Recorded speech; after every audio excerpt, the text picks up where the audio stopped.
स्वागत है डॉक्टर जिनेंद्र कुमार जैन का। जैन साहित्य एकेडमी ट्रस्ट के हमारे मेंटर सीके मेहता जी और साथ में हमारे 7-8 ट्रस्टी हैं। इला बहन, दीपक भाई, भारती बहन, बकुल भाई, फिर दिलीप भाई है, विपिन दोषी जी हमारे साथ है, योगिनी बहन है और इन सबकी ओर से मैं आपका स्वागत करती हूँ। खास करके हमारे सारे स्वाध्यायियों की ओर से आपका स्वागत करती हूँ क्योंकि जिनकी वजह से ये साहित्य एकेडमी और ये जैन साहित्य के कोर्स का आरंभ हुआ है। अ, आज हमारे लिए बहुत ही महत्वपूर्ण दिवस इसलिए है क्योंकि ज्यादातर हम हमेशा ऐसा मानते हैं कि साहित्य यानी शब्द, किंतु साहित्य सिर्फ शब्द में बद्ध नहीं होता है। साहित्य म्यूजिक में भी है, साहित्य शिलालेखों में है, साहित्य पेंटिंग में है और ज्यादातर हम बात करते हैं जब पौराणिक साहित्य की तो हम हस्तप्रत के पास जाते हैं। किंतु हस्तप्रत से पहले हमें अपनी लिपि जो सर्वप्रथम रूप से मिली है और वो पांडुलिपि जिसको मिली है वो हमें शिलालेखों पे प्राप्त हुई है, जिसके बारे में बात करना बहुत ही आवश्यक है। साहित्य सचमुच तो समाज का एक प्रतिबिंब होता है जिसमें इतिहास, संस्कृति, ह्यूमैनिटी, हमारे मूल्य, उस समय वो समय छुपा हुआ होता है और समय के साथ उस बीते हुए समय को हमें सॉल्व करना होता है, उकेलना, जिसको गुजराती में शब्द है उकेलना। ઉકેલવાનો હોય છે એ સમયને, પણ એના માટે એનો અભ્યાસ અત્યંત आवश्यक છે અને वो अभ्यास करने के लिए जिनेन्द्र जी कहते हैं कि पहले प्राकृत और संस्कृत सीख लेंगे, तभी आपकी भूमिका थोड़ी स्ट्रांग बनेगी और वो स्ट्रांग बनेगी तो आप अभ्यास कर पाएंगे। बाकी तो आप सिर्फ पढ़ ही पाओगे, तो पढ़ना नहीं है बट वो अभ्यास करना है और वो अभ्यास की जो विंडो है वो खोलने के लिए हमारे आज के मुख्य वक्ता, हमारे 11वें लेक्चर के विद्वान वक्ता हमारे साथ जुड़े हैं जो बात करने वाले हैं प्राकृत शिलालेखों का सामाजिक अवदान, खास करके सम्राट अशोक एवं सम्राट खारवेल के प्राकृत शिलालेखों के बारे में। सर का अगर बायोडेटा में पढ़ूं तो सबसे पहले वो एक बायोडेटा जो उनका एकेडमिकली है वो तो मैं आपको बताऊंगी, किंतु जो 2-3 बार मेरी बात उनसे हो पाई, उनको मैं मिली नहीं हूँ, मैंने उनको कभी सुना नहीं है। आज पहली बार जूम के माध्यम को उनको पहली बार मैंने देखा तो एक सहजता का अनुभव हुआ और मैं मानती हूँ कि विद्वान जितने जैसे हम ज्यादा विद्वान होते हैं वैसे हम ज्यादा सहज होते हैं। तो वो सहजता का मैंने अनुभव किया और मुझे लगा कि मैं बहुत ही सही इंसान के पास पहुंची हूँ जो प्राकृत शिलालेखों के बारे में बात करेंगे। उनसे पहले उनके जीवन की एक संक्षिप्त वृत्त आपके सामने प्रस्तुत करती हूँ। मध्य प्रदेश के जबलपुर जिले के छोटे से सिहुड़ी गांव में प्रोफेसर का जन्म हुआ है। प्राकृत एवं जैन विद्या के क्षेत्र में उन्होंने अनेक अनेक कार्य किए हैं। 1980 से 1993 के मध्य में उन्होंने अपनी सारी एकेडमिक डिग्रियां प्राप्त की, बीए, एमए, पीएचडी की उपाधि भी प्राप्त कर ली और साथ में एकेडमिक क्षेत्र में बहुत ही महत्वपूर्ण जो परीक्षा होती है यूजीसी नेट की, उसको भी उन्होंने उत्तीर्ण किया 1987 में। उसके बाद सर जैन विश्वविद्यार्थी संस्थान लाडनू में सहायक आचार्य एवं सह आचार्य पदों पर कार्य करते करते लगभग 20 वर्षों तक प्राकृत एवं जैन विद्या का निरंतर उन्होंने अध्यापन कराया। तत्पश्चात 2012 में 2012 में मोहनलाल सुखड़िया विश्वविद्यालय उदयपुर में जाकर जैन विद्या एवं प्राकृत विभाग में वो अध्यक्ष एवं आचार्य के पद पर अपनी सेवाएं दे रहे हैं। वर्तमान में वो जैन विभाग के अध्यक्ष है, आचार्य पद के हैं और साथ में सामाजिक क्षेत्र में काफी कार्य तो करते ही है बट सामाजिक विज्ञान महाविद्यालय के एसोसिएट डीन के पद पर भी वो है। प्रशासनिक दायित्व को बहुत ही बखूबी निभाते हुए जैन विभिन्न विश्वविद्यालयों की अनेक कमिटियों से वो जुड़े हुए हैं तथा विश्वविद्यालय अनुदान आयोग नई दिल्ली की शोध एवं गोपनीय कार्यों की कमेटी में भी वो अपना योगदान दे रहे हैं। यूजीसी की मेजर शोध परियोजना तथा स्वतंत्र रूप से अन्य शोध योजनाओं में भी आपने संपादित की हुई है। प्रोफेसर जिनेंद्र कुमार जैन एक विद्या अध्यवसायी व्यक्तित्व के धनी तो है और उनके निर्देशन में आज तक 20 लोगों ने पीएचडी की उपाधि प्राप्त की है और फिलहाल उनके हाथ के नीचे 8 शोधार्थी कार्य कर रहे हैं। आपने लगभग 65 के करीब राष्ट्रीय अंतरराष्ट्रीय सेमिनारों संगोष्ठी में भाग लिया है, अपने शोध पत्र प्रस्तुत किए हैं। बहुत सारे शोध पत्र, करीब 60 के आजू बाजू के शोध पत्र आपके राष्ट्रीय एवं अंतरराष्ट्रीय पत्रिकाओं में प्रकाशित हुए हैं। प्राकृत जैन विद्या विषयक लगभग आपकी 11 पुस्तकें भी प्रकाशित हो चुकी है। प्राकृत भाषा एवं साहित्य तथा जैन विद्या और प्राकृत पांडुलिपि के संपादन में डॉक्टर जैन की विशेष गति एवं रुचि हमेशा से रही है और आज उसकी बात वो करने वाले हैं। एक गर्व की बात ये भी है हमारे लिए कि जो हमारी पहली पांडुलिपि जो प्राप्त होती है वो शिलालेखों पर ही प्राप्त होती है और ज्यादा तो उनके बारे में जिनेंद्र जी बताएंगे, किंतु मुझे लग रहा है कि ईसा के पूर्व के 5वीं सदी में करीब वडली का कुछ शिलालेख है और उसके बाद ईसा पूर्व 3री सदी के सम्राट अशोक और खारवेल के 2री सदी ईसा पूर्व की 2री सदी के खारवेल के शिलालेख भी हमारे ज्वलंत उदाहरण है।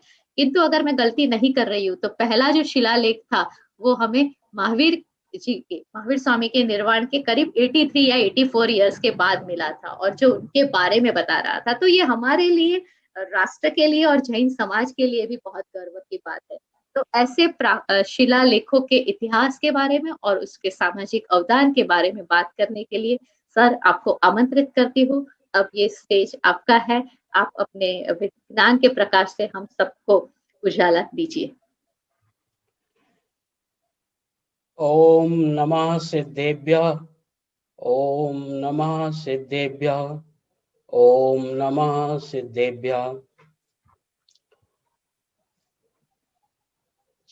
आज जैन साहित्य अकादमी ट्रस्ट के तरफ से यह शायद 12वां व्याख्यान चल रहा है, शुरू हो रहा है। इसमें आपने मुझे अवसर दिया और कुछ बात आपसे करने का जो अवसर आपने दिया उसके लिए मैं आप सभी का आभार मानता हूं और इस व्याख्यान में आप सभी का अभिनंदन भी करता हूं कि आप मेरी बात को सुनेंगे। आदरणीय सेजल शाह जो इस तरह के एकेडमिक कार्य को चला रही हैं और आप सब उनके साथ एकेडमिक कार्य में अपने आप को जोड़े हुए हैं, साथ ही इस व्याख्यान के साथ साथ जो उनकी टीम जुड़ी हुई है उनका भी मैं अभिनंदन करता हूं और अपनी बात को शुरू करूं। जिसका मुझे आपसे चर्चा करनी है वो विषय है प्राकृत शिलालेखों का सामाजिक अवदान, विशेष रूप से अशोक और खारवेल के जो प्राकृत शिलालेख मिलते हैं। हम सभी जानते हैं कि हमारा जो साहित्य है वह समाज का प्रतिबिंब उससे झलकता है और उस साहित्य में जो चीज छिपी रहती है वह हम उस साहित्य के माध्यम से समाज के सामने लाने का प्रयत्न करते हैं। ऐसे ही पुराने दस्तावेजों को सुरक्षित रखने का जब प्रयत्न हमारे समाज में हुआ, क्योंकि पांडुलिपियों के रूप में हमारे सामने बहुत सारा साहित्य सुरक्षित हुआ और वो ग्रंथ भंडारों में अभी भी सुरक्षा के कगार पे पड़ा हुआ है। हम यूं कहें कि पांडुलिपियों में 20% पांडुलिपियां ही सामने आ सकी हैं अभी तक। बाकी का जो साहित्य है वो पांडुलिपियों के रूप में संग्रहालयों में संग्रहित है। लेकिन इन पांडुलिपियों के लेखन से पहले, जब हमारी पांडुलिपियां लिखना प्रारंभ हुई, उससे पहले हमारे साहित्य को अगर सुरक्षित रखने का प्रयत्न हमारे देश में हुआ तो वह शिलालेखों के माध्यम से हुआ। साहित्य को सुरक्षित रखने के कई उपाय चले, लेकिन मुख्य रूप से जो शिलालेख हैं वो हमारे साहित्य के एक प्राचीन दस्तावेज के रूप में हमारे सामने आते हैं और उनमें सम्राट अशोक और सम्राट खारवेल, मैं प्राकृत शिलालेखों के संदर्भ में कहूंगा, हो सकता है इसके बियॉन्ड दूसरी भाषा में कुछ शिलालेख और भी मिलते हों, लेकिन मैं प्राकृत साहित्य का विद्यार्थी हूं और प्राकृत के क्षेत्र में काम करने के कारण मैं इतना अवश्य कहूंगा कि अशोक और खारवेल से पहले का जो शिलालेख है, एकमात्र बडली का शिलालेख मिलता है, लेकिन वह भी बहुत संक्षिप्त रूप में हमें प्राप्त होता है। पर अशोक और खारवेल के जो शिलालेख हैं हमारे समाज की, हमारे उस तत्कालीन समय की ऐसी अनेक साहित्यिक, सामाजिक, धार्मिक, प्रशासनिक अनेक गतिविधियों को उजागर करने में समर्थ हैं। आप सभी जानते हैं कि अशोक ने और खारवेल ने अपने शिलालेखों को उत्कीर्ण करने का जो निश्चय किया, उसमें प्राकृत भाषा का प्रयोग किया। और प्राकृत भाषा से चूंकि आप जुड़े हुए हैं और सभी स्वाध्यायी हैं, इसलिए जैन साहित्य का अगर आपने अध्ययन किया तो संभवतः प्राकृत भाषा को भी आपने कुछ रूप में सीखा होगा। हो सकता है सेजल जी आगे भी इस तरह के व्याख्यान कराएं और प्राकृत भाषा से अच्छी तरह से आप परिचित हो सकें, यह भी अवसर आपके सामने आएगा। लेकिन जो अशोक और खारवेल, ये जो दो सम्राट हमारे देश में हुए जिन्होंने प्राकृत भाषा का प्रयोग अपने शिलालेखों में किया, वो सबसे प्राचीन दस्तावेज हमारे सामने आज उपलब्ध हो रहे हैं। वही हमारे पास एक दस्तावेज है जो आज से लगभग 2000 पुरानी 1800 1900 वर्ष पुरानी सामग्री समाज के सामने आज हमारे सामने प्राप्त हो रही है। और उसमें अनेक ऐसे तत्व समाहित हैं जो समाज के लिए आज भी अनुकरणीय हैं। और उस समय की सामाजिक तत्कालीन जो व्यवस्था थी और जो वो हमारे लिए आज समाज के लिए जो अनुकरणीय बन जाती है, ऐसी व्यवस्थाएं उन शिलालेखों में हमें देखने को मिलती है। मैं शिलालेख की जो बात करना चाहता हूं उसमें धार्मिक अनुष्ठानों के संदर्भ में, जीव हत्या के संदर्भ में, प्रदर्शन का निषेध करने के संदर्भ में, पर्यावरण की सुरक्षा के संदर्भ में, व्यक्ति, समाज और राष्ट्र हित में इन शिलालेखों का कैसे महत्व है, सर्वधर्म समभाव इस दृष्टि से हमारे शिलालेखों का क्या महत्व है, और कर्तव्य पालन तथा संयम की साधना कैसे हम कर पाए। और शिलालेखकारों ने, आचार्य सम्राट अशोक ने और खारवेल ने किस तरह से इसका निर्देश दिया, इसके विषय में अपनी बात कहूंगा। हम सभी जानते हैं कि सम्राट अशोक और सम्राट खारवेल के जो शिलालेख हैं वह लगभग ईसा पूर्व के शिलालेख हैं। सम्राट अशोक का जो समय है वह लगभग ईसा पूर्व 3री शताब्दी आता है। और उसका ऐसा माना जाता है, हिस्टोरियन ऐसा कहते हैं कि ईसा पूर्व 269 अथवा 273 इसमें उसका राज्याभिषेक हुआ था। अशोक का जो राज्याभिषेक हुआ था वो लगभग 269 ईसा पूर्व अथवा 273 ईसा पूर्व में हुआ था। ये आप कहेंगे कि ये 69 या 73, ये 4-5 सालों का अंतर क्यों है? इसका जवाब है, इसके विषय में ये कहना उचित होगा कि आज हम जब समाज में देखते हैं तो वयस्क होने की उम्र हमारे समाज में आज पहले 21 थी, 25 थी, फिर 21 हुई और आज 18 है। तो उस समय भी हमारे शास्त्रकारों ने इस बात का उल्लेख किया है कि एक वयस्क व्यक्ति ही राजा बन सकता है। और जब अशोक राजा बनने को तैयार था या उसको राजा बनाने का अवसर आया तब उसकी उम्र 20 वर्ष की थी। और यही कारण है कि 269 ईसा पूर्व में वह 20 वर्ष का था, लेकिन 273 में 20 वर्ष का था और 269 में वो 24 वर्ष का हो गया। अर्थात हमारे शास्त्रकार ये कहते हैं कि राजा बनने की, एक वयस्क होने की जो उम्र थी उस समय, आज तो 18 वर्ष है, लेकिन उस समय 24 वर्ष की अवस्था एक वयस्क के लिए आवश्यक थी। और वयस्क व्यक्ति ही राजा बन सकता है, उससे पहले वह युवराज पद को सुशोभित करता है। युवराज तो बन सकते हैं, लेकिन राजा बनने के लिए उस समय मिनिमम जो एज थी वो 24 वर्ष की थी। यही कारण है कि 273 में वह राजा तो बन गया, उसको बना दिया गया, लेकिन युवराज पद पर रहा और 269 ईसा पूर्व में उसका राज्याभिषेक हुआ। तो ये लगभग ईसा पूर्व 3री शताब्दी सम्राट अशोक का टाइम है। और खारवेल का जो समय है वह लगभग ईसा पूर्व प्रथम शताब्दी अथवा ईसा की प्रथम शताब्दी। इसके विषय में थोड़ा सा मतभेद आता है, क्योंकि स्पष्ट निर्देश खारवेल के संबंध में नहीं मिलते। जो शिलालेख में उल्लेख मिला है उसके आधार पर हम सम्राट खारवेल के समय को जब समीक्षा करते में निकाल पाते हैं तो लगभग ईसा पूर्व प्रथम शताब्दी अथवा पहली शताब्दी ईसा ईस्वी में सम्राट खारवेल का समय आता है।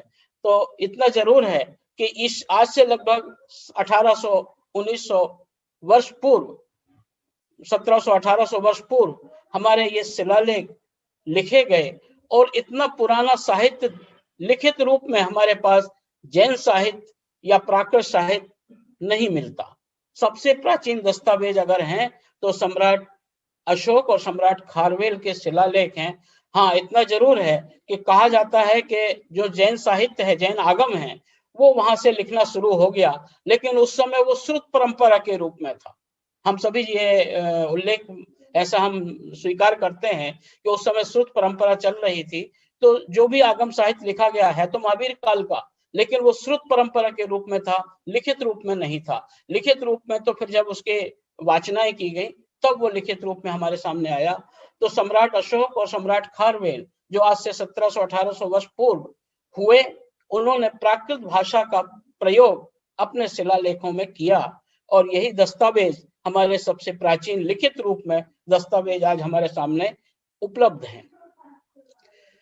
सम्राट अशोक और सम्राट खारवेल का जो शिलालेख है वो ब्राह्मी लिपि में लिखे गए हैं।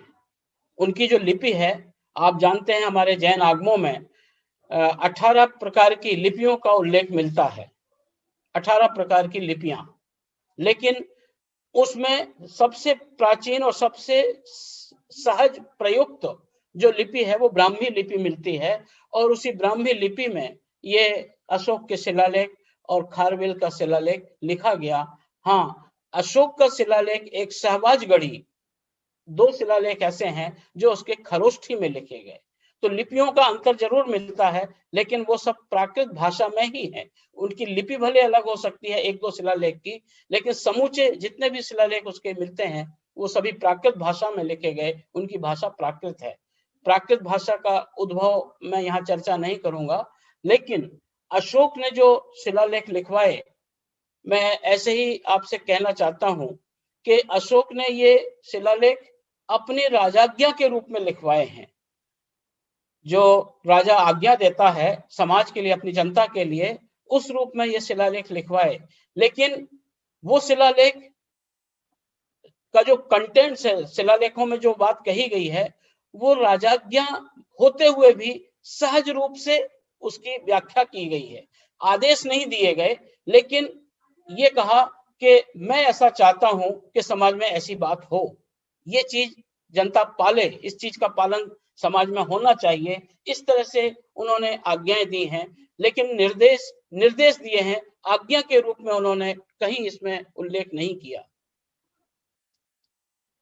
अशोक का जो शिलालेख है वो बहुत विस्तृत रूप में मिलते हैं और खारवेल का शिलालेख मात्र एक ही शिलालेख मिलता है, वह है हाथी गुम्फा अभिलेख। खारवेल ने जो शिलालेख लिखवाया वह केवल एक शिलालेख मिलता है और वो भी 17 पंक्तियों में वह विभक्त है। केवल 17 पंक्तियां उसमें हैं और वो मिलता है, हाथी गुम्फा के नाम से प्रसिद्ध है। उड़ीसा में भुवनेश्वर के पास उदयगिरी की गुफाओं में, जिसका आकार हाथी के आकार में उस गुफा का शेप है, इसलिए उसका नाम हाथी गुफा अभिलेख कहा जाता है। वहां पर उन्होंने दीवार पर, पहाड़ी पर उस शिलालेख को लिखवाया गुफा में। और अशोक के जो शिलालेख हैं पूरे बृहत्तर भारत में फैले हुए हैं और यूं कहना चाहिए कि सबसे ज्यादा शिलालेखों को अगर लिखवाने का श्रेय हम अशोक को दें तो इसमें कोई किंवदंती नहीं है, कोई अतिशयोक्ति नहीं है। ये अशोक के इतने विस्तृत शिलालेख मिलते हैं और उसमें उसकी वैरायटी को, अगर हम अशोक की शिलालेखों की वैरायटी को देखें तो वो कई वैरायटियों में है। और उसके मुख्य शिलालेख, जिसको हम कहते हैं कि अशोक ने शिलालेख लिखवाए, वो मुख्य शिलालेख उसके 14 शिलालेख हैं। 14 शिलालेख कहने का मतलब 14 स्थानों पर नहीं, 14 शिलालेख, 1 2 3 4 ऐसे करके 14 शिलालेख उसने 7 स्थानों पर लिखवाए हैं। एक है गिरनार, आप गुजरात से ज्यादा संपर्क रखते हैं। गुजरात में जूनागढ़, आप कभी गिर पर्वत पर गए हो, गिरनार गए हो, तो गिरनार की तलहटी से पहले अशोक का एक शिलालेख वहां प्रिजर्व किया गया है, 1.5-2 किलोमीटर शायद पहले ही है ऐसे कुछ। तो वहां पूरा चट्टान पर एक शिलालेख लिखा है, और वो 14 शिलालेख हैं, 1 2 3 करके ऐसे 14 शिलालेख उन्होंने लिखवाए हैं। तो यही 14 शिलालेख उसके प्रमुख कहे जाते हैं। और वो शिलालेख 7 स्थानों पर लिखे, वही के वही जो गिरनार में मिलते हैं, वही शिलालेख दूसरे स्थानों पर 7 स्थानों पर, गिरनार है, कालसी है, सहबाजगढ़ी है, धौली है, मानसेहरा है, सोपारा है और कालसी है। ऐसे 7 स्थानों पर उसने, जौगढ़ है, ऐसे 7 स्थानों पर उसके प्राकृत शिलालेख मिलते हैं और उनकी संख्या 14 है। हर जगह उसने 14 शिलालेख, वही के वही शिलालेख, ऐसा नहीं कि एक स्थान पर जो शिलालेख लिखा दूसरे स्थान पर दूसरा शिलालेख हो, नहीं, वही के वही 14। और ये 14 शिलालेख इसलिए उसने 7 जगह लिखवाए कि उस समय जो ये सेंटर, व्यापार की दृष्टि से प्रमुख सेंटर थे, सहबाजगढ़ में, गिरनार में, ये उस समय के प्रमुख केंद्र माने जाते थे, व्यापारिक केंद्र। और राजा अपनी तरफ से उन केंद्रों पर, उन स्थानों पर उसने शिलालेख लिखवाने का प्रयत्न किया जहां से लोगों का आवागमन ज्यादा होता था, जहां से लोग निकलकर आवागमन करके और राजा की उस आज्ञा को समझ सकें, पढ़ सकें, जानकारी ले सकें, उनका प्रचार प्रसार हो सके। इसलिए ऐसे 7 स्थानों का उसने चयन किया और 7 स्थानों पर इन 14 शिलालेखों को उसने लिखवाया। ये तो प्रमुख शिलालेख हैं। उसने 3-5 स्थानों पर स्तंभ लेख भी लिखवाए, जैसे आज मानस स्तंभ बनते हैं, इस तरह के उस समय सम्राट अशोक ने स्तंभ लेख भी लिखवाए थे। और वो 5 स्थानों पर लिखवाए। एक लिखाया दिल्ली टोपरा स्तंभ लेख, उसका नाम टोपरा नामक स्थान पर, दिल्ली के पास जो टोपरा स्थान है, वहां पर यह शिलालेख मिला था और इसलिए उसका नाम दिल्ली टोपरा नामक स्तंभ लेख कहा गया। इस स्तंभ लेख में 7 अभिलेख हैं, इस स्तंभ लेख में 7 अभिलेख हैं, और जो शेष 4 जगह हैं वहां 1 से 6 हैं। केवल ये दिल्ली टोपरा स्तंभ लेख ऐसा है जहां पर 7 अभिलेख लिखे गए, 1 2 3 4 5 6 7, और बाकी 4 स्थानों पर 1 से 6 शिलालेखों को उसने लिखवाया। ये 7वां स्तंभ लेख केवल इसी दिल्ली टोपरा स्तंभ लेख में ही मिलता है।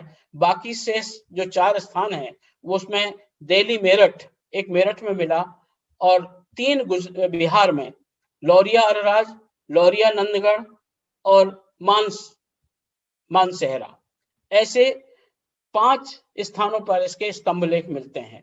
तो प्रमुख 14 शिलालेख और 5 स्तंभ लेख 5 स्थानों पर, जिसकी संख्या 7 मानी गई है। 1 से 6 तक सभी स्थानों पर, और 7वां स्तंभ लेख केवल दिल्ली टोपरा स्तंभ लेख में मिलता है। तो ऐसे 14 शिलालेख, 7 स्तंभ लेख, और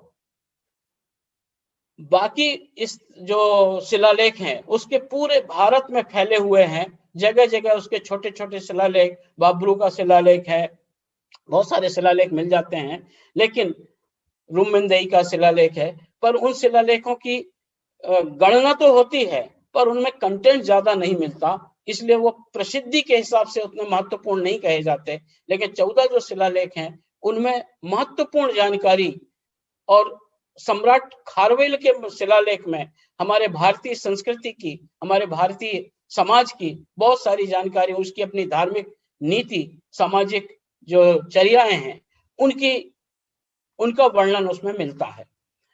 तो अशोक के ऐसे शिलालेख बहुत फैले हुए हैं और वो शिलालेख हमारे भारतीय संस्कृति को उजागर करने में महत्वपूर्ण भूमिका रखते हैं। अशोक के शिलालेख अथवा खारवेल के शिलालेख को मैं आपके सामने और विस्तार से रखूं। हम देखते हैं अच्छा काम करना बड़ा कठिन होता है। अगर हम अच्छा काम करना चाहें बहुत सारी रुकावटें आती हैं, और बुरा काम करना हो तो सहज में हो जाता है। ना चाहते हुए भी बुरा काम हम करने में तत्पर हो जाते हैं, समर्थ हो जाते हैं। अशोक ने अपने पंचम शिलालेख में ये कहा, कल्याणम दुष्करम सुकरम ही पापम। कल्याण करना बड़ा दुष्कर है। वास्तव में आप किसी की सेवा करना चाहें, आप किसी की सहायता करना चाहें तो एक बार सोचेंगे, लेकिन पाप करना हो तो अनजाने में भी हमसे हो जाता है पाप, और जानते जानते भी हम करने में समर्थ हो जाते हैं। उसके लिए कोई हमें संसाधन की जरूरत नहीं पड़ती। तो अशोक ने यह कहा कि समाज में ऐसी व्यवस्था है, समाज के लोगों की मनोवृत्ति ऐसी है कि कल्याण के कार्य करना हो तो बहुत पापड़ बेलने पड़ते हैं, बहुत प्रयत्न करना पड़ता है, बहुत सारे लोगों का सहयोग लेना पड़ता है, तब कहीं हम कल्याण के कार्य कर पाते हैं। लेकिन पाप करना हो, इसलिए कहा सुकरम ही पापम। पाप करना बड़ा सुकर है, सहज है, सरल है। तो इस तरह से अशोक ने इन चीजों को, जो हमारे लोक मंगल की दृष्टि से, सहजता की दृष्टि से, राष्ट्र हित की दृष्टि से जो बात कहनी है, वो उन्होंने अपने इस शिलालेखों में कहा। अशोक का जो शिलालेख है, अशोक के जो खारवेल के अशोक का जो शिलालेख है, उसमें उसका प्रारंभ होता है, इयम धम्मलिपि देवानाम प्रियेन प्रियदसी राजा लेखापिता। इयम धम्मलिपि देवानाम प्रियदसेन लेखापिता, राया लेखापिता। इसका तात्पर्य यह हुआ, यह प्राकृत में लिखा है, इसका तात्पर्य यह हुआ कि यह धर्मलिपि, देखिए इसको धर्मलिपि कहा उसने, अपने शिलालेखों को कोई राजाज्ञा नहीं कहा, राजाज्ञा देना नहीं कहा, उसको यह कहा कि यह धर्मलिपि है। ये धर्म किसे कहा? धर्म वो पूजा पाठ करना नहीं है, यहाँ धर्म है कर्तव्य से, आचरण से, जो हमें हमारा कर्तव्य है, जो हमारे समाज के प्रति दायित्व हैं, उनको उसने धर्म कहा। और वही आचरण की, वही चर्चा अशोक ने अपने शिलालेखों में की है कि हमें ऐसा करना चाहिए, हमें ऐसा करना चाहिए। क्यों करना चाहिए? क्योंकि राजा ऐसा चाहता है, राजा के मन में ऐसी बात है कि समाज इस तरह से रास्ता पकड़े, इस तरह से अपने कर्तव्य को करे। तो उसने कहा कि यह धर्मलिपि, यह जो धर्म के कर्तव्य के विषय में जो चर्चा है, धर्म के विषय में जो मेरी निर्देश हैं, वह देवानाम प्रिय प्रियदर्शिनो राया, देवताओं के प्रिय प्रियदर्शी राजा के द्वारा लेखापिता, यह लिखवाई गई है। अब देखिए यहाँ एक शब्द जो प्रयोग हुआ है, देवानाम प्रिय प्रियदर्शिनो राया, देवताओं के लिए प्रिय, ऐसे प्रियदर्शी राजा। यहाँ एक बात स्पष्ट करना चाहूंगा मैं कि सम्राट अशोक ने अपने आप को प्रियदर्शी कहा है। प्रियदर्शी है ना, सुंदर दिखाई देने वाला। एक बात ये बड़ी खटकती है कि हम अपने आप को आत्म प्रशंसा के रूप में कैसे कहें कि मैं सुंदर हूं, मैं अच्छा दिखाई देता हूं। ऐसा लगता है कि राजा ने ये बात नहीं कही होगी। राजा सम्राट अशोक जैसा व्यक्तित्व अपने आप को ये कहे कि ये लिखिए कि मैं सुंदर दिखाई देता हूं, ये संभव नहीं लगता। लेकिन जिसने लिखा, जो मजदूर रहा होगा, जो जनता रही होगी, जो उसके परिकर के लोग रहे होंगे, उन्होंने संभवतः ये बात जोड़ी है।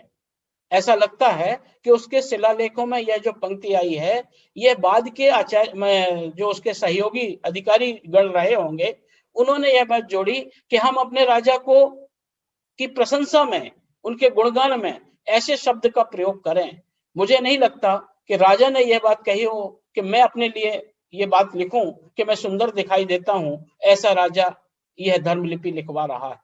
तो संभवतः वहां के कारीगर, वहां के अपने अधिकारीगण अपने राजा को सम्मान देने के लिए, क्योंकि कलिंग युद्ध के बाद राजा सम्राट अशोक का जो हृदय परिवर्तन हुआ, उससे जनता में उसकी जो छवि है वह अलग तरह की बन गई, और उसको सम्मान देने की दृष्टि से जनता ने इतना ऊपर उठाया कि उसको इस तरह से पदवी के रूप में, इस तरह की पदवी देकर अपने राजा को उन्होंने सम्मानित किया। तो इयम धम्मलिपि देवानाम प्रिय प्रियदर्शिना राया लेखा पिता, इस राजा के द्वारा यह लिखवाई गई है। अशोक का नाम कहीं उल्लेख नहीं आता है इस पूरे शिलालेख में, लेकिन ये अशोक के शिलालेख हैं, इतना श्योर है क्योंकि वहां पर गिरनार में जिस चट्टान पर लिखा है वहां इस बात का उल्लेख है कि अशोक के एक ही शिला पर दो राजाओं के शिलालेख लिखे गए हैं। एक है रुम्मिनदेई का शिलालेख और एक है अशोक का शिलालेख। आप जाके देखें, बड़ा अच्छा लगेगा उस चट्टान पे। हालांकि वो बहुत क्षीण हो गया है, जीर्ण शीर्ण है, और लिपि भी अलग है, इसलिए हम समझ तो कुछ नहीं पाते हैं, लेकिन ऐसी एक सांस्कृतिक विरासत के रूप में हम उसको देखकर बड़े आह्लादित होते हैं, प्रसन्न होते हैं कि ऐसा दस्तावेज जो चट्टान में लिखा गया वो आज हमारे सामने 2000 वर्ष से सुरक्षित है। अशोक ने मनुष्यों और पशुओं के लोक मंगलकारी हित के दृष्टि से बात की और उन्होंने कहा कि समाज में पशुओं और मनुष्यों के उपभोग के लिए जो चिकित्सा व्यवस्था है उसकी मैं व्यवस्था करूंगा। मैं ऐसा चाहता हूं कि मेरे राज्य में चिकित्सा व्यवस्था सुदृढ़ हो, सहज हो, सब लोगों के लिए उपलब्ध हो। इसलिए उसने कहा द्वे चिकित्सा पशु मनुष्यानाम परिभोगाय, पशुओं और मनुष्यों के उपभोग के लिए मैं दो प्रकार की चिकित्सा व्यवस्था को समाज के लिए देता हूं। ये उसने अपने शिलालेख में, द्वितीय शिलालेख जो उसका मिलता है उसमें लिखा कि मैं पशुओं के और मनुष्यों के उपभोग के लिए दो प्रकार की चिकित्सा व्यवस्था में यहाँ करता हूं। और इतना भी लिखा आगे उसमें पाठ में मिलता है कि पशुओं मनुष्यों के लिए जहां जहां व्यवस्था नहीं होगी, जहां जहां दवाइयां पहुंचाई जा सकेंगे पहुंचाएंगे, और जहां जहां उन दवाइयों का उत्पादन करना होगा, रोपण करना होगा, वहां उनका उत्पादन भी किया जाएगा। तो पशुओं और मनुष्यों के उपभोग के लिए उसने दो प्रकार की चिकित्सा व्यवस्था का उल्लेख किया है। इतना मैं ये कहूं, आप ये मत सोचिए कि अशोक ने कोई आज का मेडिकल कॉलेज खोल दिया हो, इतना नहीं है, लेकिन उस समय के संसाधन जैसे रहे होंगे उस दृष्टि से अगर उसने इतने व्रत लिया, इतना संकल्प लिया कि मैं पशुओं के उपभोग के लिए, मनुष्यों के उपभोग के लिए जहां जहां व्यवस्था होगी वहां वहां चिकित्सा व्यवस्था में शुरू करूंगा, प्लस साथ ही जहां उसका नहीं पहुंचाया जा सकता होगा उन दवाइयों को, चिकित्सा व्यवस्था की को वहां पर उनको उत्पादित किया जाएगा। ऐसे लोक मंगलकारी जो समाज के उपयोगी ऐसे जो सूत्र हैं सम्राट अशोक ने अपने शिलालेख में कहे हैं।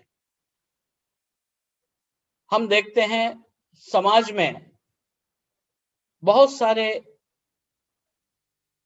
नेगेटिव अप्रोच भी आते हैं, कुछ पॉजिटिव रहते हैं, कुछ नेगेटिव रहते हैं, सकारात्मक दृष्टि भी रखने वाले लोग रहते हैं और कुछ नेगेटिव दृष्टि रखने वाले लोग हैं।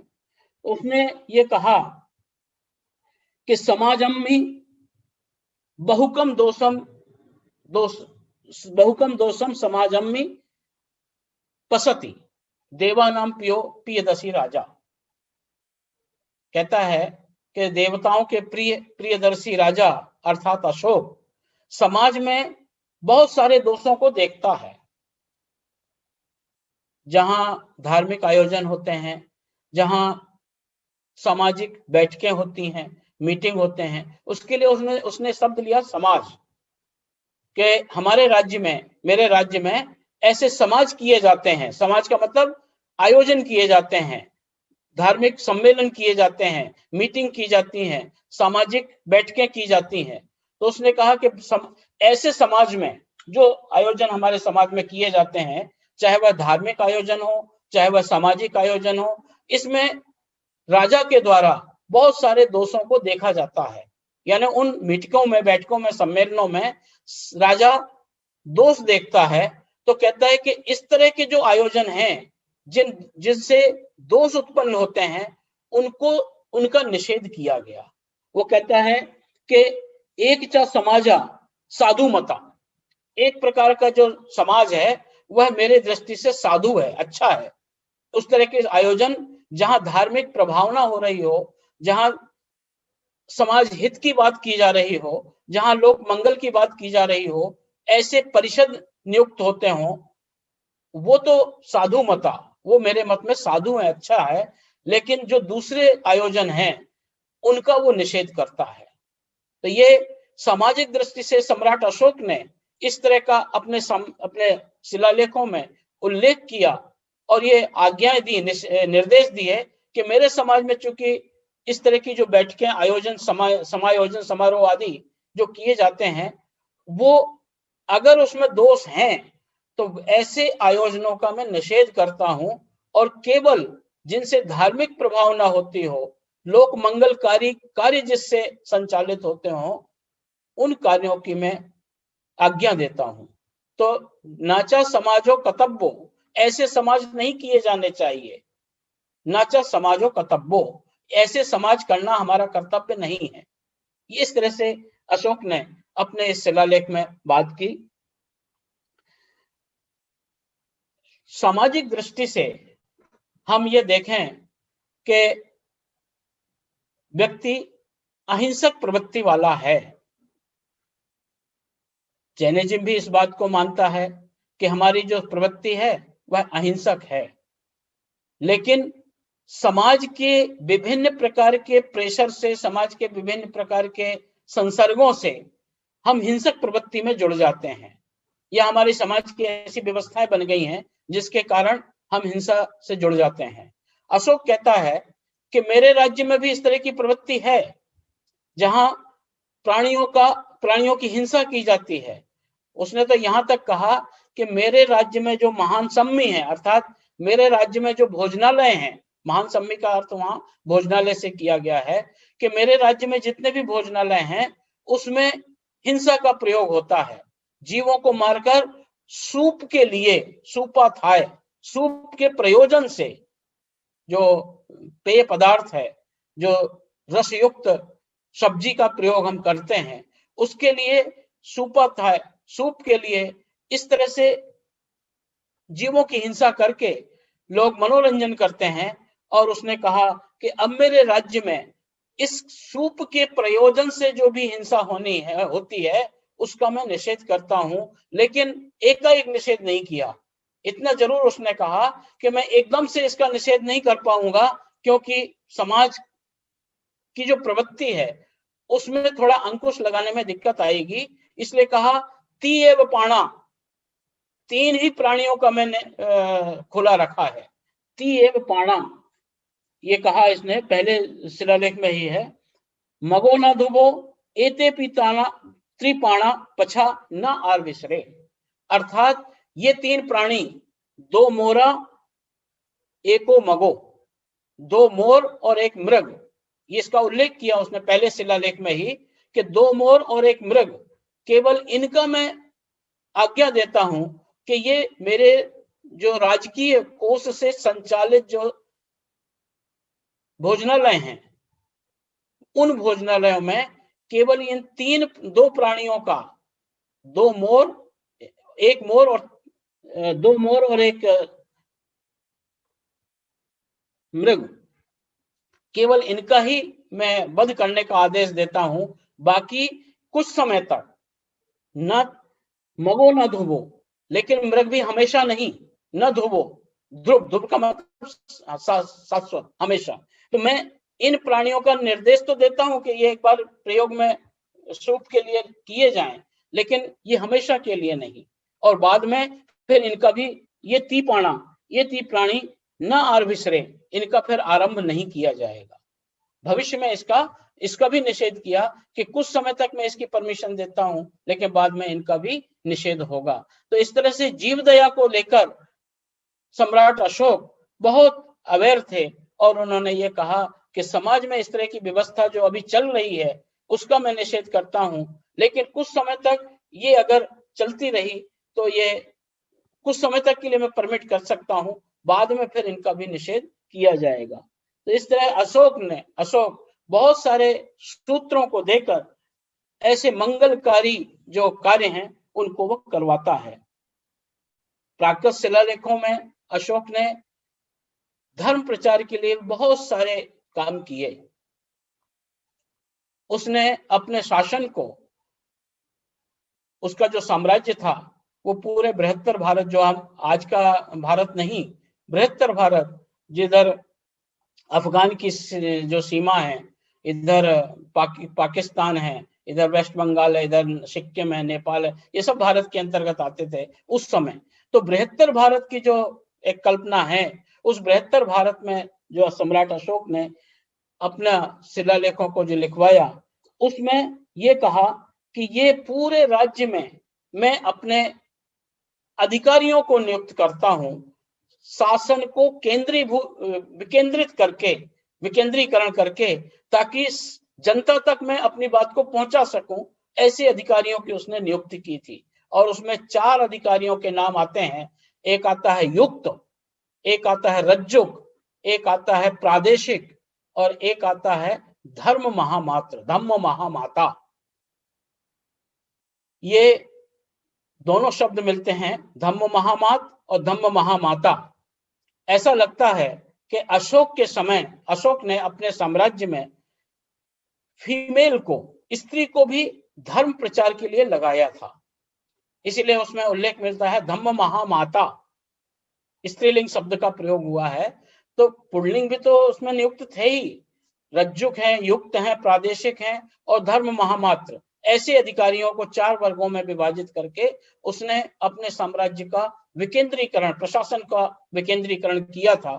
तो ऐसे 4 अधिकारियों को उसने नियुक्त किया और इन अधिकारियों को अलग अलग कार्य के लिए नियुक्त किया। जो युक्त थे वो छोटे छोटे एरिया में, छोटे छोटे स्थानों पर, जैसे हम कह सकते हैं कि ब्लॉक स्तर पर, वो अधिकारी जाकर लोगों को धार्मिक प्रभावना करने के लिए उसने नियुक्त किया था। रज्जुक शब्द जो आता है, उसने समाज के लिए जो रज्जुक अधिकारियों की नियुक्ति की थी, वो थे रज्जु शब्द संस्कृत में रज्जु कहते हैं धागा को, डोरी को। तो जो खेती बाड़ी, जमीन जायदाद को साकल से नापने का काम करते हैं, आज भी हमारे यहाँ पटवारी जो होते हैं वो साकल से जंजीर से नपाई करके जो खेत है या मकान है या इन सब के नाप रखते हैं।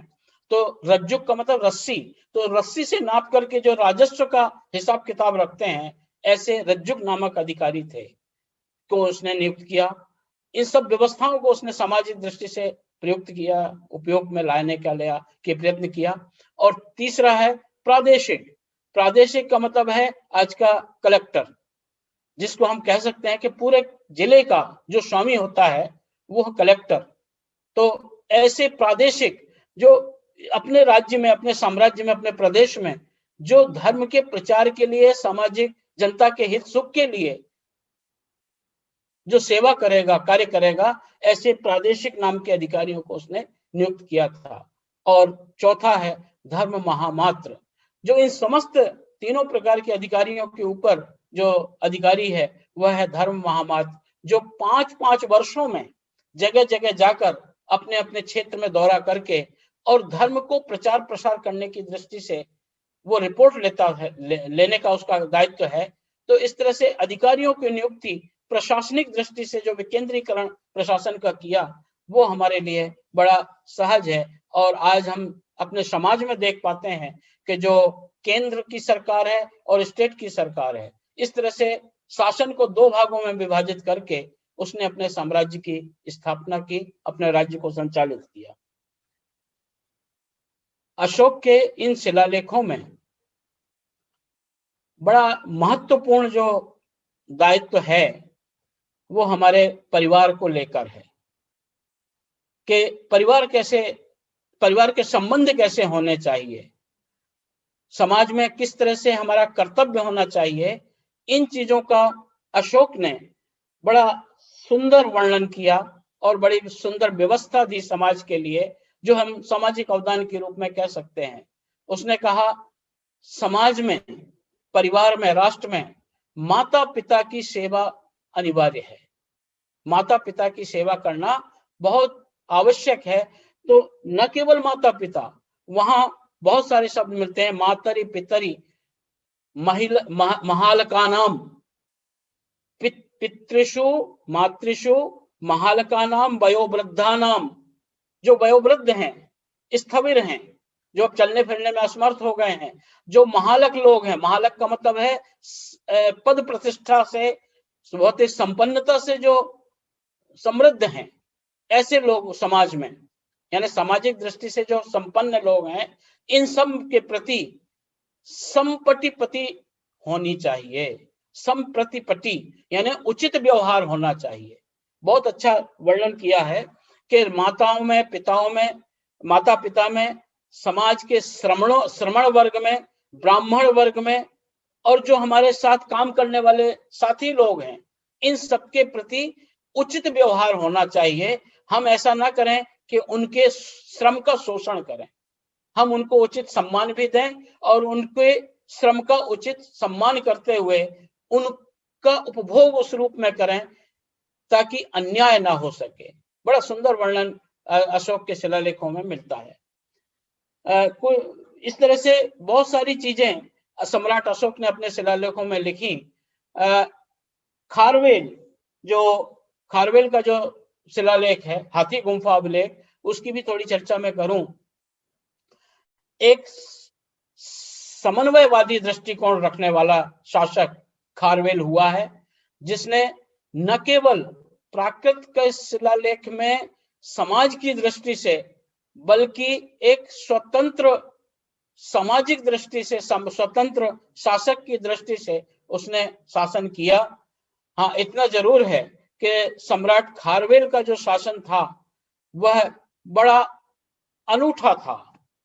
जब हम उसके शिलालेख को पढ़ते हैं, खारवेल के शिलालेख को, 17 पंक्तियों में वह शिलालेख लिखा गया है और उन 17 पंक्तियों में खारवेल के 13 वर्ष के शासन का उल्लेख उसमें मिलता है। 17 पंक्तियों वाले इस शिलालेख में खारवेल के 13 वर्ष का जो शासन था, राज्याभिषेक होने के बाद 13 वर्ष का जो उसका शासन भी था, उसका उसने उल्लेख किया है। और उन 13 वर्षों में उसने जो शासन किया, उसमें 6 वर्ष उसने युद्ध किया और 6 वर्ष उसने अपने साम्राज्य में शांति व्यवस्था, सामाजिक कार्य, जनता के हित सुख की बात की है। देखिए, 13 वर्षों में 6 साल उसने अपने आप को युद्ध में लगाए रखा और 7 साल अपने शासन को संभाला। इस दृष्टि से सम्राट खारवेल का जो प्रशासन था, शासन था, उसकी जो नीति थी, वो ऐसा कहा जाता है वह लूट पर आधारित उसकी नीति थी। लूट पर आधारित, यानी 1 साल वह युद्ध करता था और युद्ध में जो संपत्ति जीत कर लाता था वो अपने साम्राज्य में उससे अपना साम्राज्य चलाता था। तो इतना तो जरूर है कि उसके पूरे शासन काल को, 13 वर्ष के शासन काल को हम इतना असेसमेंट करते हैं, इतना समीक्षा कर पाते हैं कि उसका जो शासन हुआ वह लूट पर आधारित रहा।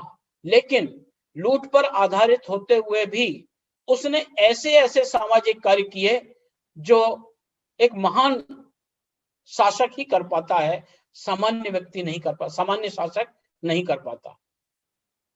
उसकी धार्मिक नीति देखें, उसके सामाजिक कार्य देखें, उसके धर्म प्रचार के तरीके देखें, इन सब में जो सामाजिक दृष्टि से उसने जनता के हित सुख की बात की वो बड़ी अजीब है, बहुत उत्कृष्ट कोटि की है। उसने कहा, इतना ये सबसे पहले सम्राट खारवेल ने अपने शिलालेख में नमो अर्हंताणम सब सिद्धाणम, इस वाक्य से अपने शिलालेख को उसने शुरू किया। खारवेल का शिलालेख तो एक दृष्टि से लगता है कि वो जैन धर्म का अनुयायी था। खारवेल का जो शासन है या खारवेल जो राजा है, वो चूंकि सबसे पहले शिलालेख में मंगलाचरण के रूप में वो कहता है सनमो अरहंताणम सब सिद्धाणम, यानी अरहंतों को और सिद्धों को मैं प्रणाम करता हूं। ये उसके शिलालेख की पहली पंक्ति है। और अंत में सबसे लास्ट में 17वीं पंक्ति में वो कुमारी पर्वत पर जहां इस शिलालेख को लिखवाया गया, वहां पर उसने ब्राह्मणों और श्रमणों के लिए, श्रमण शब्द आया है जो निर्ग्रंथ शब्द के लिए है, कि जो जैन परंपरा के अनुयायी हैं, केवल जैन परंपरा के अनुयायी नहीं, श्रमण शब्द और ब्राह्मण शब्द, ये दोनों परंपराओं के लिए उसने कुछ धार्मिक स्थान बनाए थे, उनके निवास स्थान बनाए थे।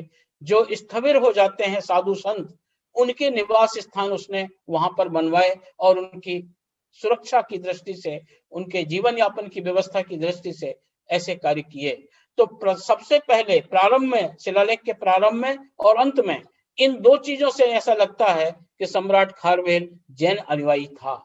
लेकिन अशोक के संदर्भ में ऐसा कहीं उल्लेख नहीं आता कि वो जैन अनुयायी रहा होगा।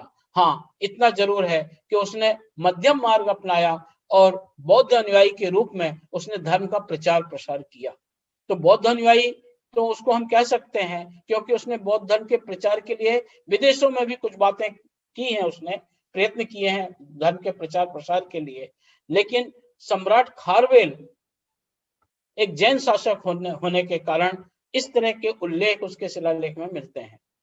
उसने एक उल्लेख उसके शिलालेख में मिलता है कि जो 300 साल पहले, तिवस सत वशिकम, 300 वर्ष पहले जो जिन प्रतिमा नंद वंश के समय संस्थापित की गई थी और जिसको नंद वंश ने अपने राज्य में, कलिंग से अपने राज्य में ले गया था, उड़ीसा से, उस प्रतिमा को खारवेल अपने राज्य में पुनः संस्थापित करता है, वहां से जीत कर लाता है और अपने राज्य में उसकी स्थापना करता है। तो कलिंग में जिन प्रतिमा की संस्थापना करना, उसको नंद वंश से जीत कर लाना, ये संदर्भ मिलते हैं कि सम्राट खारवेल जैन अनुयायी था।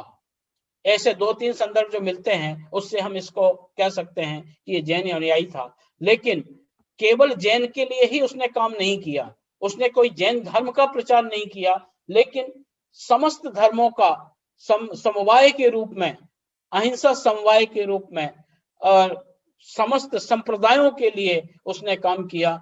और एक उल्लेख मिलता है कि उसने अपने साम्राज्य में राजसूय यज्ञ किया था। राजसूय यज्ञ जो रामायण में उल्लेख मिलता है कि भगवान राम के द्वारा राजसूय यज्ञ किया गया, ऐसे राजसूय यज्ञ जो चक्रवर्ती पद को प्राप्त कराने में समर्थ होता है, ऐसा यज्ञ उसके द्वारा किया गया था।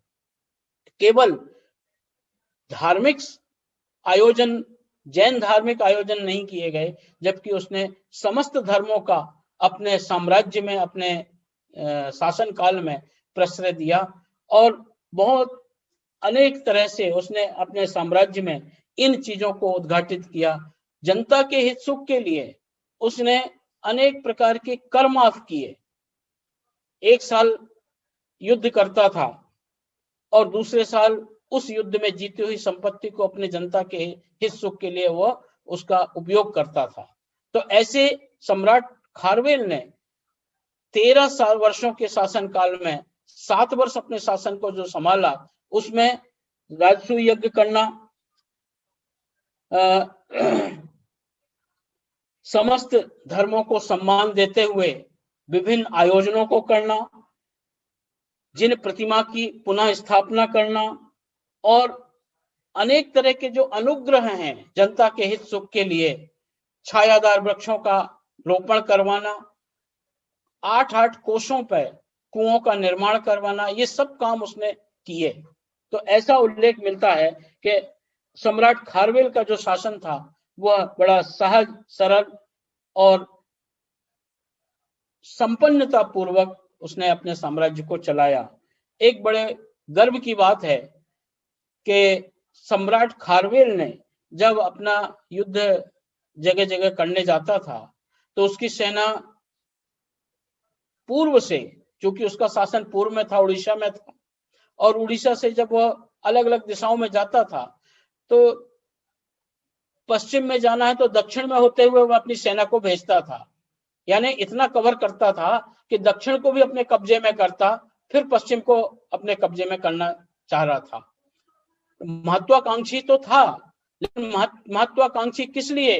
अपने शासन के संचालन के लिए, उस संपत्ति का उपभोग अपने साम्राज्य में करने के लिए उसने ऐसा किया। तो जब वह अपने उत्तर भारत की ओर, एक शब्द आता है उत्तर पथानो, उत्तर पथ की ओर जब उसकी सेना जा रही थी, तो उसने उल्लेख किया कि भारतवर्ष को अपने वश में किया।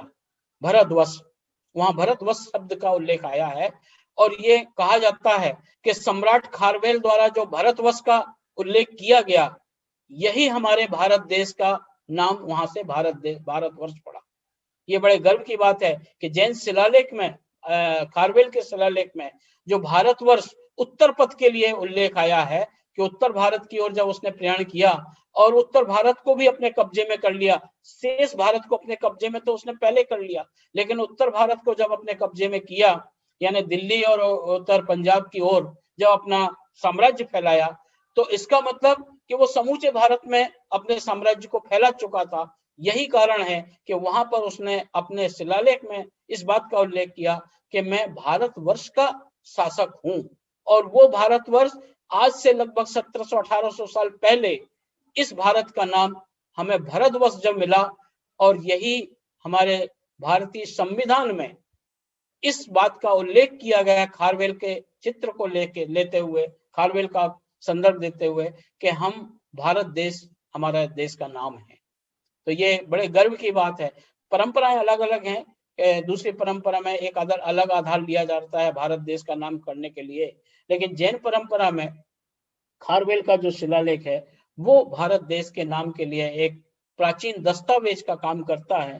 तो ये बड़े गर्व की बात है कि ऐसा उल्लेख हमारे शिलालेख, खारवेल के शिलालेख में मिलता है। खारवेल एक साम्राज्य निर्माता ही नहीं, बल्कि उसने बहुत सारी चीजों को, बहुत सारे धार्मिक आयोजनों को भी किया, और जगह जगह उसने विश्रामालयों का निर्माण करवाया, जहां जनता, राहगीर जाकर अपना आश्रय ले सकती थी। राहगीर जहां से निकलते थे व्यापार आदि के लिए, ऐसे स्थानों पर वह अपने रुकने की व्यवस्था उसने की। साधुओं के निवास स्थान की बात की, और ऐसे वो उल्लेख किए कि उसने अपने साम्राज्य में बहुत सारे महलों का भी निर्माण करवाया। अपने रानियों के लिए, अंतःपुर के लिए उसने बहुत जगह, एक रानी नहीं, उसकी कई रानियों का उल्लेख मिलता है। एक रानी का उल्लेख मिलता है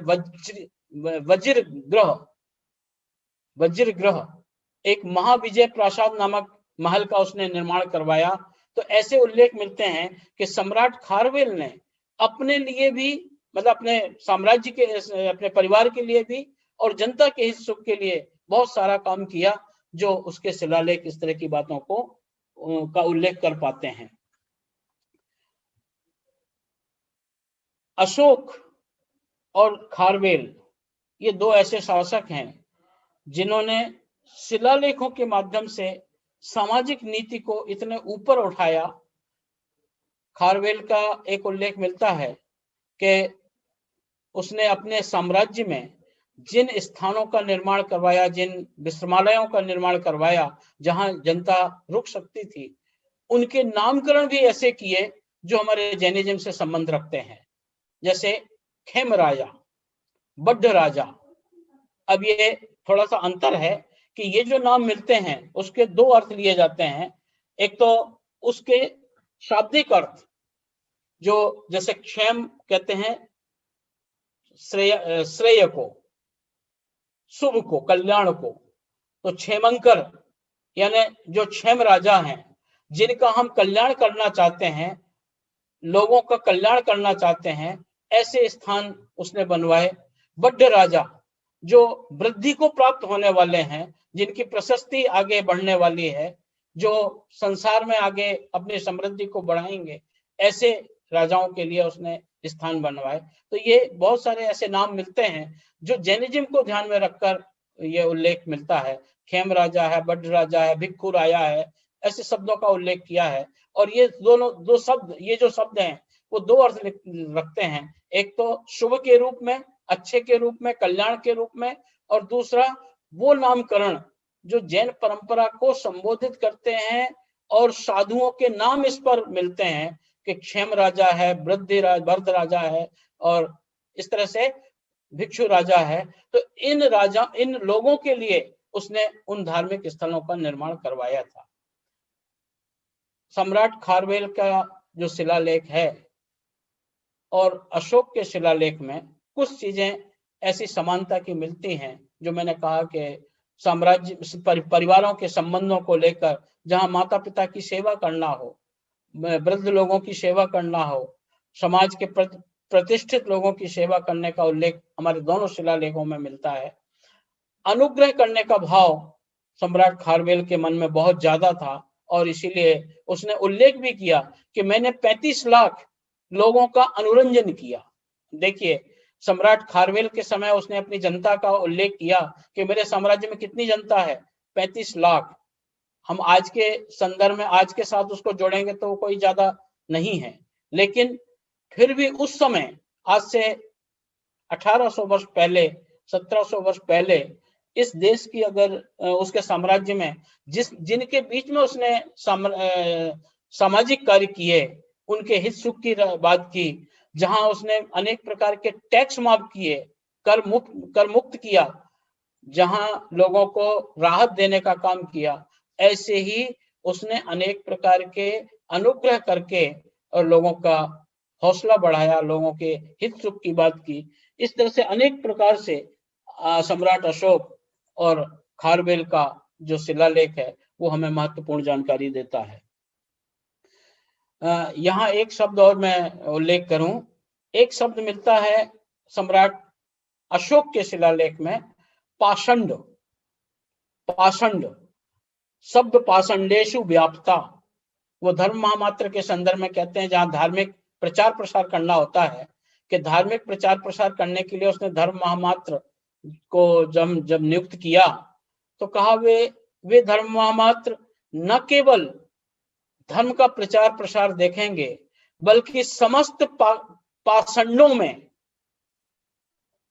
और समस्त कैदियों के बीच में, समस्त वध के योग्य ले जाए जाने वाले प्राणियों के बीच में वो उनके हित सुख की बात करेंगे। बड़ा अच्छा उल्लेख मिलता है अशोक के शिलालेख में कि जो धर्म महामात्र हैं उनके कार्यों को इस तरह से विभाजित किया कि माता पिता आदि समाज के जो संबंध हैं उनकी तो वो देखरेख करेंगे ही करेंगे, लेकिन जो वध के योग्य जो कैदी लोग हैं, जो वध के योग्य जिनको घोषित कर दिया है कोर्ट ने, उनके हित सुख की भी वो बात देखेंगे। और समस्त पाषंडों में, पाषंड का मतलब होता है पाखंड। जब हम शाब्दिक अर्थ लेते हैं तो पाषंड का मतलब पाखंड, लेकिन पाखंड का मतलब हम तो ये लेते हैं दिखावा। आज जो हम शब्द अर्थ लेते हैं पाखंड करना यानी दिखावा करना, लेकिन वहां अशोक के शिलालेख में पाषंड का अर्थ दिखावा नहीं है, वहां है संप्रदाय, संप्रदाय विशेष। जो अलग अलग संप्रदायों में समाज विभक्त है, उन अलग अलग संप्रदायों में वो धर्म महामात्र नियुक्त किए गए ताकि धर्म के प्रचार प्रसार और जनता के हित सुख के लिए वो काम कर सकें। ऐसे संदर्भ हमारे अशोक के शिलालेखों में मिलते हैं। अशोक का जो काल है ये हम सभी जानते हैं कि प्राचीन काल लगभग 2000 वर्ष, डेढ़ पौने 2000 वर्ष का प्राचीन काल रहा। उस समय अगर इस तरह की व्यवस्था समाज में उन्होंने की, चाहे वह समाज और राष्ट्र के हित की बात हो, चाहे संयमित जीवन जीने की बात हो, चाहे कर्तव्य पालन की बात हो, वो हमेशा प्रासंगिक रहेगी, हमेशा लागू रहेगी, उसको हम कभी नकार नहीं सकते। तो अशोक के और खारवेल के इन शिलालेखों में ऐसे बहुत सारे संदर्भ मिलेंगे, बहुत सारी चीजें मिलेंगी जिनको हम कह सकते हैं कि वो सामाजिक दृष्टि से उनका जो महत्व है वह बहुत अत्यधिक है। मैं एक बात और कहकर मैं अपनी बात को समाप्त करूंगा। अशोक के शिलालेखों में साम्राज्य की सीमाएं असीम थी।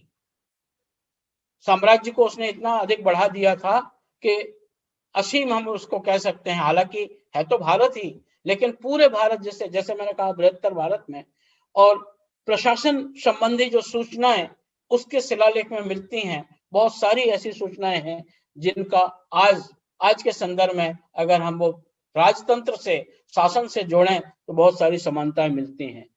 धर्म की परिकल्पना, जैसे हम कहते हैं कि धम्म लिपि, अशोक ने भी और अपने खारवेल ने भी इन अभिलेखों को धर्मलिपि कहा है। तो धर्मलिपि के रूप में उसने ये कहा कि ये धर्मलिपि अभी जो मैं लिखा रहा हूं वो चिरस्थायी बनेगी। चिरस्थायी का मतलब हमेशा शाश्वत रहेगी, ये इसको कोई नष्ट नहीं कर सकता। वो जाहिर है कि अगर हम पत्थर पे कोई चीज लिखाते हैं तो वो शाश्वत बन जाती है, वो कोई टेम्परेरी व्यवस्था के रूप में उसका प्रचार प्रसार नहीं होता। यही कारण है कि आज गिरनार में, सहबाजगढ़ में, धौली में, जौगढ़ में, सोपारा में, मानसेहरा में, ऐसे ऐसे स्थानों पर उसने जो ये शिलालेख लिखवाए और स्तंभ लेख जो आज भी प्रिजर्व किए गए हैं। आप दिल्ली टोपरा का जो स्तंभ लेख है वो आप दिल्ली में उसको प्रिजर्व किया गया है, कनिंगम पैलेस में वो आज भी सुरक्षित है। तो ऐसे जो दस्तावेज हैं वो चिरस्थायी बने, इस तरह से उसने अपने शिलालेखों में उल्लेख भी किया कि ये जो मैं लिख रहा हूं ये चांद और सूरज के समान चिरस्थायी बनेंगे, ये कोई टेम्परेरी व्यवस्था नहीं है। मेरे साम्राज्य को का जो व्यवस्था है वो हमेशा हमेशा के लिए, उसमें चंद्र और सूर्य शब्द का उल्लेख है, चंदकम, चंद्र और अर्क, अर्क यानी सूर्य, तो चंद्र और सूर्य के समान वो चिरस्थायी बनेंगे। इस तरह से उसने अपने शिलालेखों को धर्म की परिभाषा में ढालना चाहा। और इनके लिप्यांतर, इतनी बात और कह के मैं बात कर पूरी करता हूं। लिप्यांतर जब हम इस शिलालेखों का करते हैं, हमारे जो शासक हुए पांडु इसके शिलालेखों के जो ज्ञाता हुए वो बहुत सारे रचनाकार हुए, चाहे वह सरकार हो, चाहे वह जायसवाल हो, चाहे वह मुखर्जी हो। ऐसे कुछ नाम मैं आपके सामने रख रहा हूं कि ये कुछ लोग हैं जिन्होंने प्राकृत शिलालेखों में अशोक के शिलालेखों और खारवेल के शिलालेखों पर काम किया है। 1825 में एक सर्वप्रथम स्टर्लिंग ने खारवेल के शिलालेख को उजागर करने का प्रयत्न किया था 1825 ईस्वी में, और लेकिन उस समय तक ये स्पष्ट रूप से सामने नहीं आ पाया था। ऐसे ही फिर 1880 में राजेंद्र लाल मिश्र ने इसका संपादन किया खारवेल के शिलालेख का, और वो हमारे सामने उपस्थित हुआ, उसका प्रकाशन भी हुआ। ऐसे ही अशोक के शिलालेख जो जायसवाल, प्रोफेसर जायसवाल हुए, प्रोफेसर मुखर्जी हुए, ये हमारे भारतीय कुछ पुरातत्ववेत्ता हैं जिन्होंने इन शिलालेखों को सुरक्षित करके इनका पाठ संपादन लिया और लिप्यांतर करके, ये लिप्यांतर एक विशेष टेक्निकल शब्द है कि जब पत्थरों पर लिखी हुई चीज को हम कैसे निकालें, कैसे पढ़ पाए, जबकि वो लिखावट समझ में नहीं आती है। लिपि तो मान लीजिए वो जानकार हैं लिपि के, लेकिन उसको कैसे पढ़ा जाए, कैसे शब्द समझे जाए, क्योंकि पत्थरों पर लिखने का जो क्रम है वो उस समय का है जब कोई संसाधन नहीं थे, तो जो लिखावट है वो भी उतनी स्पष्ट नहीं होती। तो उसका तरीका लिप्यांतर करके, यानी बहुत बड़ा कपड़ा लेकर के और कपड़े में कलर करके उस पत्थर पर, और उस कपड़े को उस पर बिछा करके फिर उसको उकेरते थे, और उकेर करके फिर उसको कपड़े को पढ़ते थे कि इसमें क्या शब्द आया। तो इस तरह से लिप्यांतर उस समय की परंपराएं, आज से 150-200 वर्ष पहले की जो परंपराएं हैं, जब हमारे पास कोई संसाधन नहीं थे पढ़ने के, उस समय हमारे विद्वानों ने, जो नाम मैं ले रहा हूँ, जायसवाल है, सरकार हैं, मुखर्जी हैं, राजेंद्र लाल मिश्र हैं, कनिंग स्टर्लिंग है, आदि इन विद्वानों ने इन प्राकृत शिलालेखों को निकालने का, संपादन करने का दायित्व लिया, और वो आज हमारे सामने है। एक बात और यहाँ मैं कहूँ, इन प्राकृत शिलालेखों में दो तो मैंने कहे, एक तीसरा शिलालेख भी मिलता है जिसका उल्लेख मैंने टाइटल में नहीं रखा, लेकिन जोधपुर के पास, राजस्थान में जोधपुर से 20 किलोमीटर की दूरी पर एक घटियाल नामक स्थान है।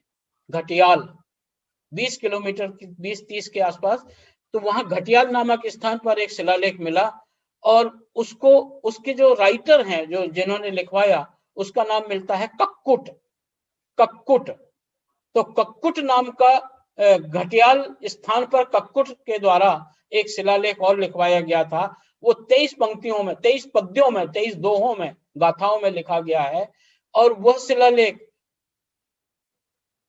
मुख्य रूप से प्रशासक, किसी शासक का उल्लेख है और उस शासक के द्वारा मांगी गई अपने साम्राज्य के लिए जो सहायता है, जो पत्र है, हम किसी को जैसे पत्र लिखते हैं, ऐसे ही वो पत्र के रूप में वह शिलालेख है कि मैं अपने साम्राज्य में आपसे सहयोग की मांग करता हूं। इस बात का उल्लेख है वहां के बाजार आदि की व्यवस्था के संदर्भ में। तो वो ज्यादा महत्वपूर्ण तो नहीं है, लेकिन हमारे प्राकृत साहित्य के दस्तावेज के रूप में उसकी महत्ता है। वर्ण विषय की दृष्टि से, उसके कंटेंट्स की दृष्टि से इतना महत्वपूर्ण नहीं है, लेकिन प्राकृत में लिखा होने के कारण और प्राकृत का प्राचीन से प्राचीन दस्तावेज होने के कारण वो महत्वपूर्ण हम उसको कह सकते हैं। तो ऐसे अशोक का, खारवेल का और कक्कुट का जो घटियाल शिलालेख है, ये प्राकृत के प्राचीन 3 शिलालेख हैं। उसके बाद तो परंपरा बहुत सारी चलती रही और प्राकृत के कुछ कुछ शिलालेख प्रकाश में आई। प्रदेशों में भी, अलग अलग प्रदेशों में भी ऐसे शिलालेख बहुत सारे लिखे गए हैं। हम साउथ में विशेष रूप से देखें तो कर्नाटक में जो कन्नड़ शिलालेख हैं, श्रवणबेलगोला है, आसपास के जो वहाँ के जो क्षेत्र हैं, उन क्षेत्रों में भी बहुत सारा शिलालेख लिखा गया है। और एक प्रोफेसर M.A. जयचंद्र वहां हुए हैं, अभी हैं, उन्होंने उन शिलालेखों का, श्रवणबेलगोला के शिलालेखों का पाठ संपादन करके वो कन्नड़ में उसको प्रकाशित किया है। यद्यपि वो सीमित भाषा की दृष्टि से सीमित है, हम नहीं पढ़ पाते हैं, लेकिन फिर भी उस पर थोड़ा सा काम हुआ है। अपेक्षा यह है कि इन शिलालेखों पर, जो हमारे इस महत्वपूर्ण दस्तावेज के रूप में हमारे सामने उपलब्ध है, इन पर शोध की दृष्टि से बहुत कुछ काम किया जाना अभी जरूरी है। मैं चाहता हूं कि हमारे जो स्वाध्यायी गण इस ग्रुप से जुड़े हैं और इस तरह का जो कोर्स ये कर रहे हैं, वो आगे विश्वविद्यालयों से जुड़कर, और मैं तो ये कहूंगा कि मोहनलाल सुखाड़िया विश्वविद्यालय से जुड़कर अगर शोध करना चाहें तो निश्चित रूप से उनके लिए मैं हमेशा तत्पर रहूंगा। और बहुत सारे विषय ऐसे हैं जिन पर अभी हमें शोध करने की जरूरत है। आप ये मत समझिए कि मान लीजिए आचारांक सूत्र है, भगवती आराधना है, पंचास्तिकाय है, ये ग्रंथ संपादित होकर हमारे सामने आ गए हैं, भले आ गए हैं, फिर भी इन पर काम करने का पूरा अवसर अभी भी है। अगर हम उसका पुनर्संपादन करना चाहें शोध की दृष्टि से, तो बहुत सारे विषय मिल जाएंगे जिन पर हम काम कर सकते हैं। केवल प्रकाशित हो जाने से वह रास्ता बंद हो जाए, ऐसा नहीं है। उन पर नए नए आयाम को लेकर हम रिसर्च कर सकते हैं, शोध कर सकते हैं और उन ग्रंथों का पुनर्संपादन भी कर सकते हैं। आज के संदर्भ में उनमें प्रयुक्त जो शब्द हैं, उनके कंटेंट्स आज के संदर्भ में क्या उसका अर्थ होता है। अगर आज से 2000 वर्ष पहले किसी ने कुछ लिख दिया और वो उसका ट्रांसलेशन आज से 100 साल पहले हो सकता है उसका अन्वेषण, उसका रिसर्च आगे और अपडेट हो और आज के संदर्भ में हम उसकी व्याख्या कर सकते हैं। तो रिसर्च के संदर्भ में भी बहुत सारी चीजें हैं जो हमारे स्वाध्यायी गण जो जुड़े हैं वो इसके साथ जुड़ सकते हैं। और जैसा जैसा निर्देश मिलेगा सेजल शाह जी का, वैसा वैसा हम आपके साथ और जुड़कर कुछ दिशा निर्देश करेंगे। निश्चित रूप से मेरी जो बात है, मैंने जो बात अपनी रखी, उसको बहुत कुछ आप लोगों ने ग्रहण किया होगा। और मैं चाहता हूं कि अगर इसके संदर्भ में कुछ जिज्ञासाएं हो, कुछ बात हो, तो आप रखिए, मैं यथासंभव आपके प्रश्नों का समाधान करने का प्रयत्न करूंगा। धन्यवाद। जय जिनेन्द्र। बहुत ही बढ़िया रहा जिनेंद्र कुमार जी। आपने बहुत ही ज्ञानवर्धक बातें आज प्रस्तुत की और मैं सच कहती हूँ कि आज का व्याख्यान जिन्होंने भी नहीं सुना है, उन्होंने कुछ गवाया है।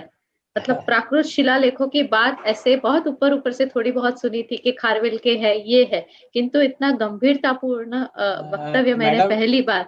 हाँ जी। मैडम मैं ये कहना चाहूंगा कि ये बात भी, शिलालेखों की पंक्तियों को ज्यादा मैंने उद्धृत नहीं किया। मेरे पास पूरा पूरा बंच है अभी इसके शिलालेखों का, लेकिन मैंने कुछ कुछ सूत्र ही लिए हैं। ऐसे अनेक सूत्र हैं जो हमारे सामाजिक अवदान को प्रस्तुत करने में वो समर्थ हैं।